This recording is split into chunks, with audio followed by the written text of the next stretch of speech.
In a bold and unprecedented move, Burkina Faso's interim president, Captain Ibrahim Traoré, has publicly rejected a $50 billion investment proposal from billionaire philanthropist Bill Gates, intended to establish Vaxfaso, a state-of-the-art vaccine production hub in the West African nation. Traoré, known for his fierce commitment to economic sovereignty and self-reliance, declared the Memorandum of Agreement, MOA, underpinning the deal as unfavorable to the people of Burkina Faso, citing concerns over foreign control, data privacy, and the exploitation of the country's resources. Instead, Traoré proposed an alternative, a technology-driven partnership that would prioritize the establishment of a mega tech plant to train Burkinabe citizens in cutting-edge technological skills, with the government retaining significant control over the facility's operations.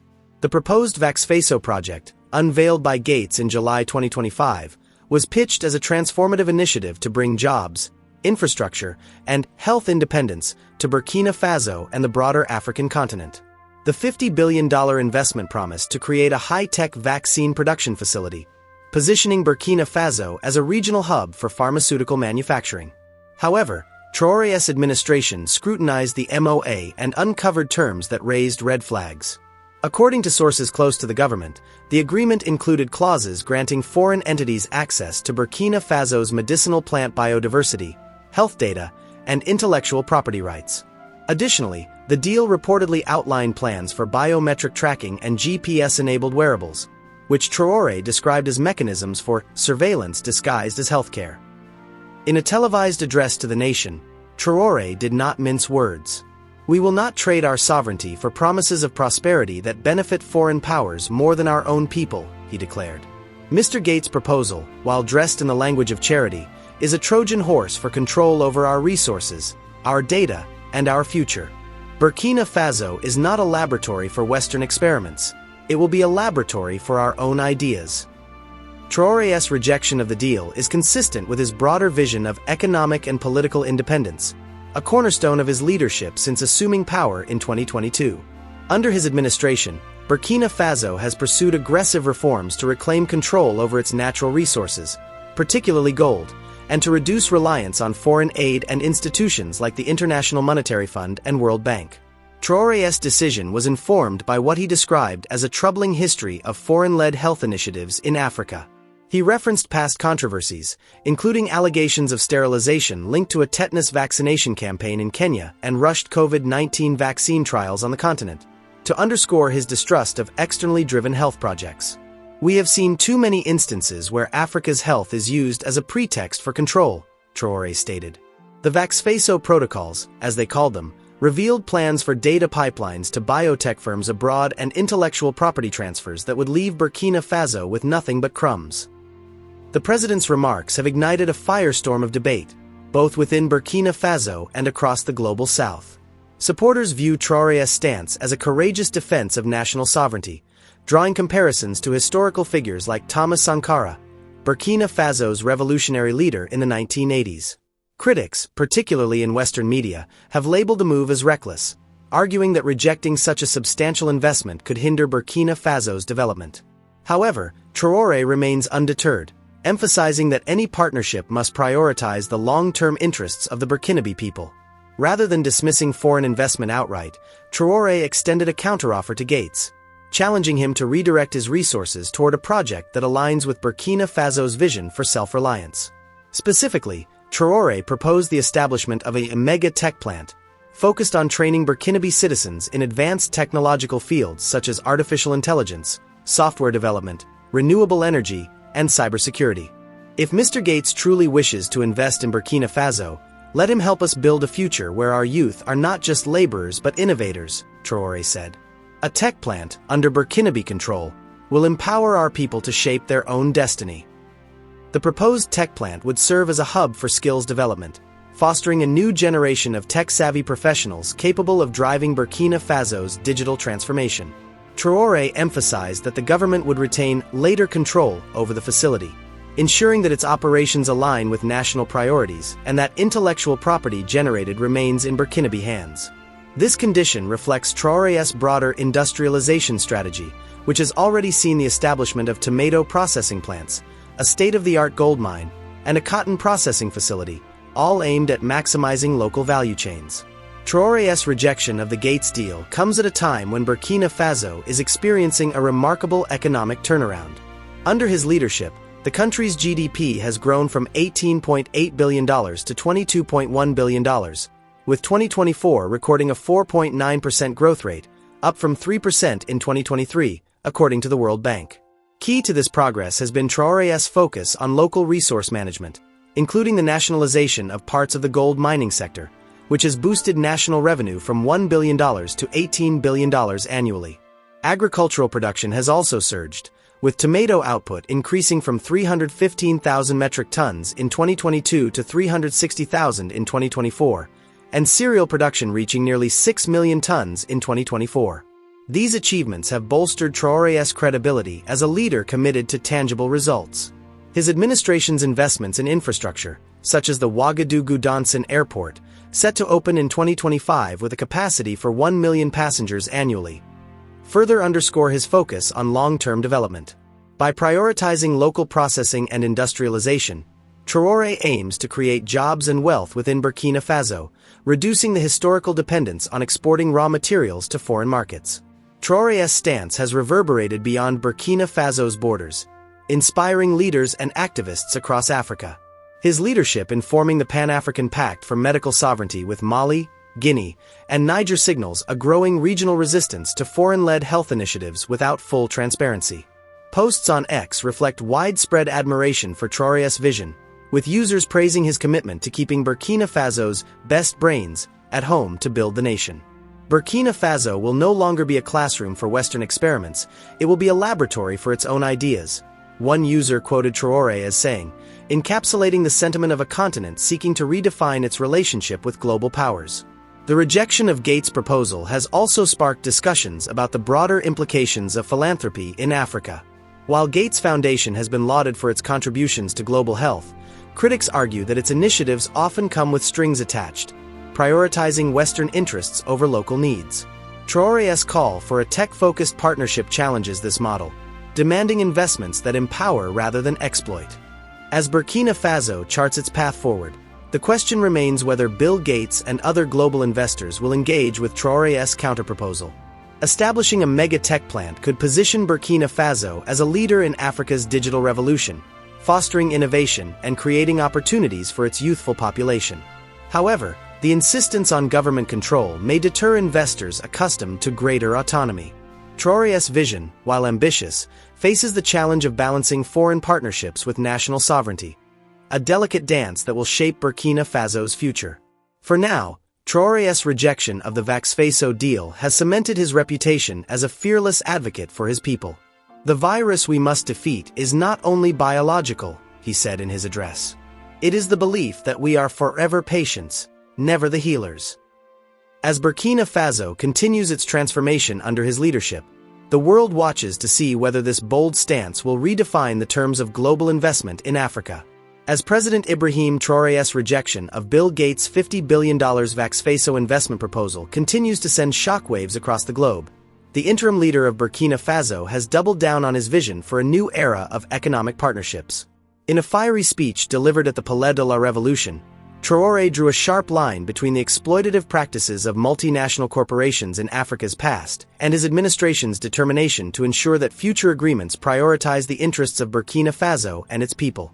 For centuries, mega companies have milked Africa dry, leaving us with empty promises and barren lands, Traoré declared.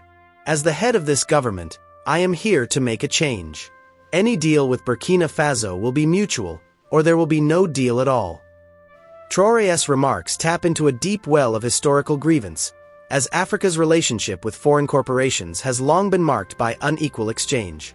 For centuries, colonial powers and, later, multinational companies extracted vast wealth from the continent: gold, diamonds, timber, cocoa, and oil, while leaving local populations with minimal benefits.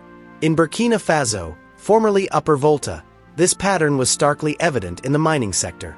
European companies, such as the French conglomerate company Général de Mines, dominated gold and manganese extraction during the colonial era, exporting raw materials to Europe while investing little in local infrastructure or skills development. Post-independence, the trend continued under neo-colonial arrangements, with Canadian and Australian mining giants like Endeavour Mining and IM Gold reaping billions from Burkina Faso's gold fields, while local communities grappled with poverty and environmental degradation. The textile industry tells a similar story. Burkina Faso, one of Africa's leading cotton producers, has historically exported raw cotton to Western markets, only to import finished textiles at inflated prices. According to a 2023 report by the African Development Bank, Burkina Faso's cotton sector generated $1.2 billion in export revenue in 2022, but over 70% of that value was captured by foreign firms controlling processing and distribution. Our farmers toil under the sun, yet the wealth of their labor enriches others, Traoré said, citing this as a prime example of Africa's exploitation. The cotton we grow becomes the shirts sold in Paris and New York, while our people wear rags. Traoré also referenced the pharmaceutical industry's role in exploiting Africa's biodiversity. Western companies have long patented medicinal compounds derived from African plants, such as the anti-malarial artemisinin from Ethiopia or the appetite suppressant hoodia from southern Africa, without fair compensation to local communities. They take our knowledge, our plants, our heritage, and sell it back to us as medicine we cannot afford, Traoré remarked. The Vaxfaso proposal, with its clauses granting access to Burkina Faso's medicinal plant biodiversity and health data, was seen as a continuation of this pattern, prompting Traoré's swift rejection. As the head of Burkina Faso's government, Traoré has made it clear that his administration will break this cycle of exploitation. Since taking power in 2022, he has pursued a radical agenda to reclaim control over the country's resources and ensure that foreign partnerships deliver tangible benefits to the Burkinabe people. His counter-proposal to Bill Gates, a mega-tech plant focused on training citizens in advanced technologies, with the government retaining later control, reflects this vision. We are not begging for charity, Traoré emphasized. We are demanding partnerships that respect our dignity and build our capacity to stand on our own. The proposed tech plant would mark a significant departure from the extractive models of the past. Unlike mining or pharmaceutical ventures that export raw materials or data, the tech plant would focus on human capital development, equipping Burkinabe youth with skills in artificial intelligence, software engineering, and renewable energy technologies. Traoré envisions the facility as a hub for innovation, fostering startups and research centers that address local challenges, such as agricultural productivity and energy access. Imagine a Burkina Faso where our engineers design drones to monitor crops, where our programmers build apps to connect farmers to markets, he said. This is the future we will build, not one where our resources are shipped abroad. To ensure mutual benefit, Traoré has insisted that any agreement includes strict conditions.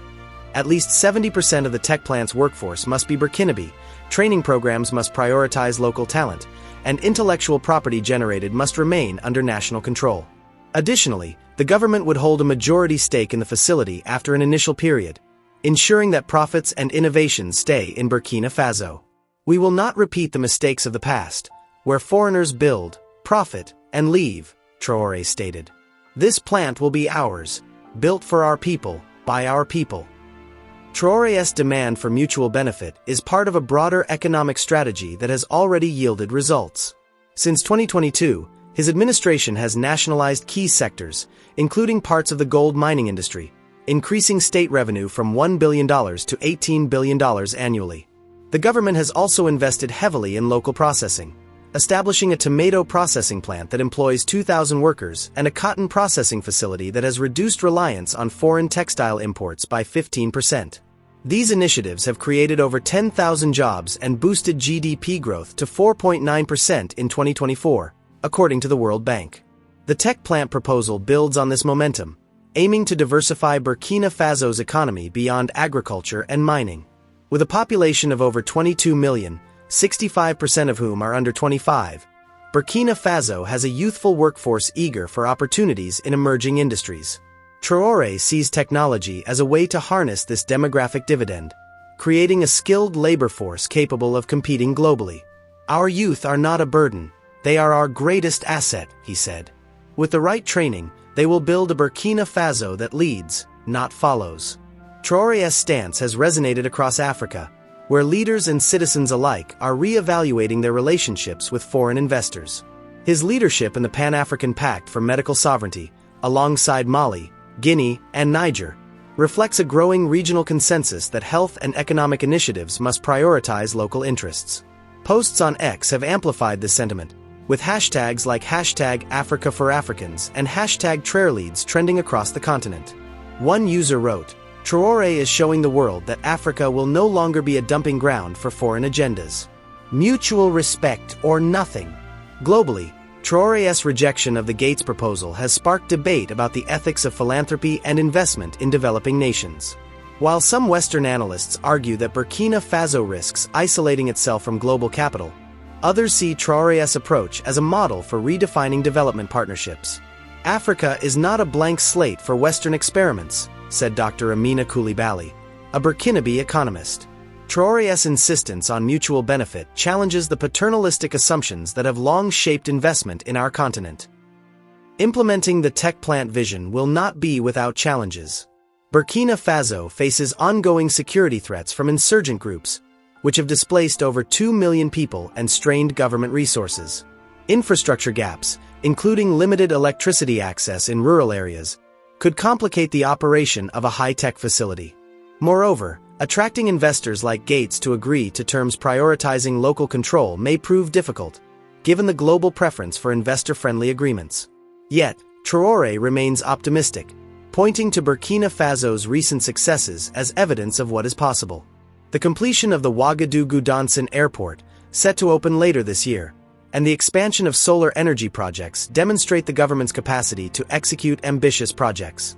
Traoré has also cultivated partnerships with non-Western powers, such as China and Turkey, which have expressed interest in supporting Burkina Faso's industrialization goals. "We are open to the world, but the world must be open to us," he said. Mutual respect is non-negotiable. As Traoré continues to negotiate with Gates and other potential investors, his message is clear. Burkina Faso will no longer accept deals that perpetuate the exploitation of its resources or people.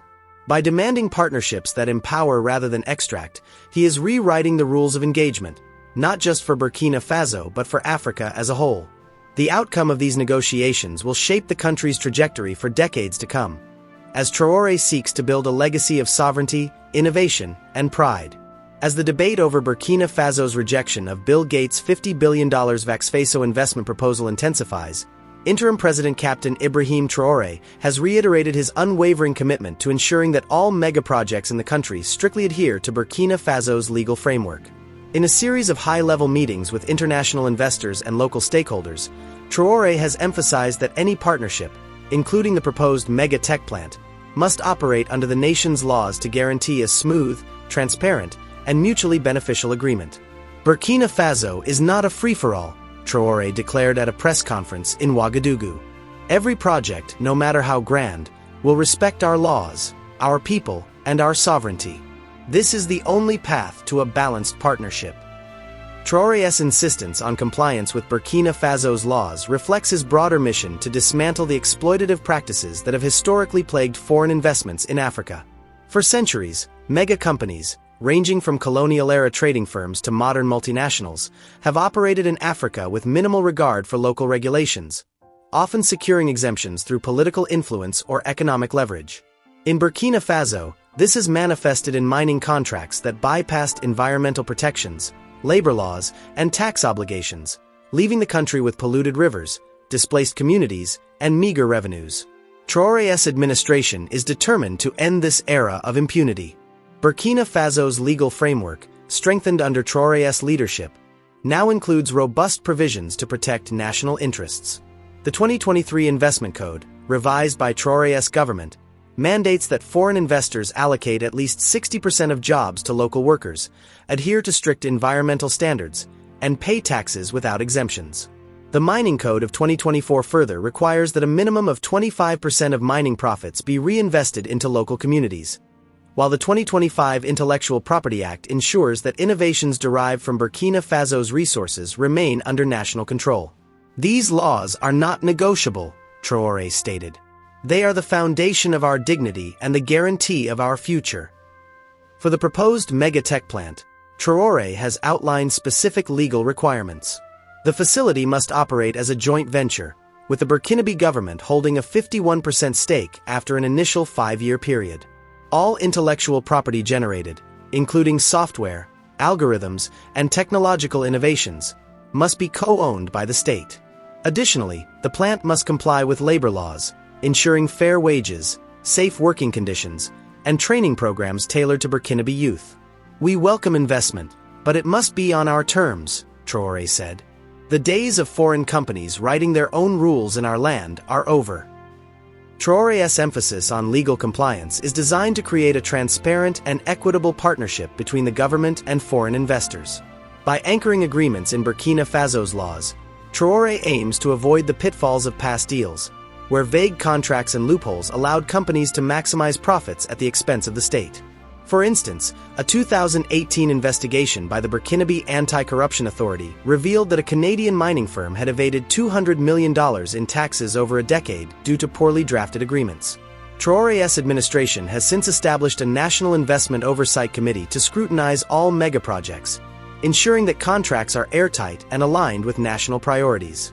The tech plant proposal, in particular, is seen as a test case for this new approach. Traoré has proposed that the facility operate under a public-private partnership (PPP) model, with clear legal stipulations to prevent exploitation. The agreement would include performance benchmarks, such as training 10,000 Burkinabe citizens in tech skills within the first 3 years and developing at least 5 locally designed tech products for domestic and regional markets. Any foreign partner, including Bill Gates, would be required to submit to regular audits by the Burkinabe government to ensure compliance with labor, environmental, and financial regulations. This is not about mistrust, Traoré clarified. It is about accountability. A balanced agreement benefits both sides, and our laws ensure that balance. To facilitate smooth implementation, Traoré has pledged to streamline bureaucratic processes while maintaining strict oversight. The government has established a one-stop investment agency to expedite licensing and approvals for compliant projects, reducing delays that have historically frustrated investors. At the same time, Traoré has warned that any attempt to circumvent Burkina Faso's laws will result in immediate termination of agreements. We are open for business, but not for exploitation, he said. Companies that respect our laws will find a willing partner in Burkina Faso. Those that do not will find the door closed. Traoré's legal-centric approach has struck a chord across Africa, where many nations are grappling with similar challenges. Countries like Ghana, Nigeria, and Kenya have faced criticism for signing investment deals that prioritize foreign interests, often at the cost of local communities. Traoré's insistence on legal compliance has inspired leaders in the Pan-African Pact for Medical Sovereignty, with Mali's President Assimi Goïta announcing plans to adopt similar measures for foreign projects in his country. On X, users have hailed Traoré's stance, with one post reading, "Burkina Faso is setting the standard for Africa. No more sellouts, laws first, people first." Globally, Traoré's position has sparked a re-evaluation of how mega-projects are structured in developing nations. Analysts note that his approach could pressure investors to adopt more equitable models, particularly in resource-rich but economically vulnerable countries. Traoré is forcing a reckoning, said Dr. Jean-Pierre Cabra, a professor of international law at the University of Ouagadougou. By demanding that mega-projects respect local laws, he's shifting the power dynamic and giving Burkina Faso a seat at the table as an equal partner.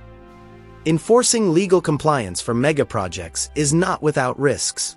Some investors may balk at Burkina Faso's stringent requirements, opting to invest in countries with looser regulations.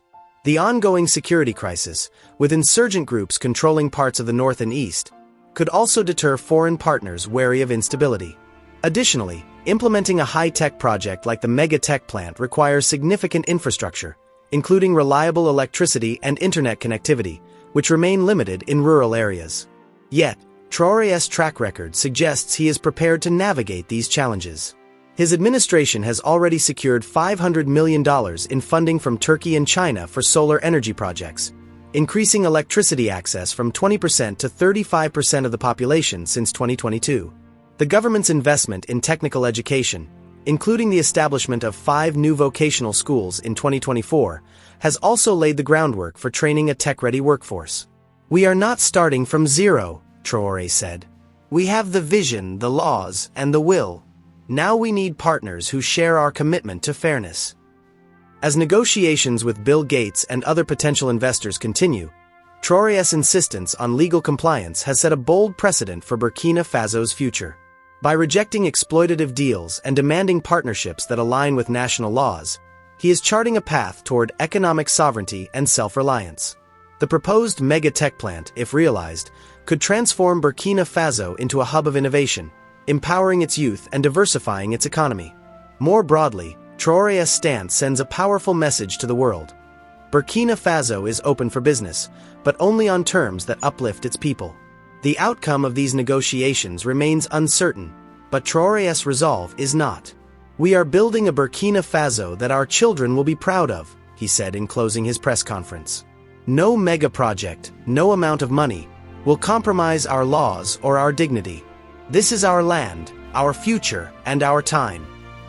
With the eyes of Africa and the world upon him, Traoré's leadership marks a turning point in the fight for fair and balanced partnerships, not just for Burkina Faso, but for the entire continent.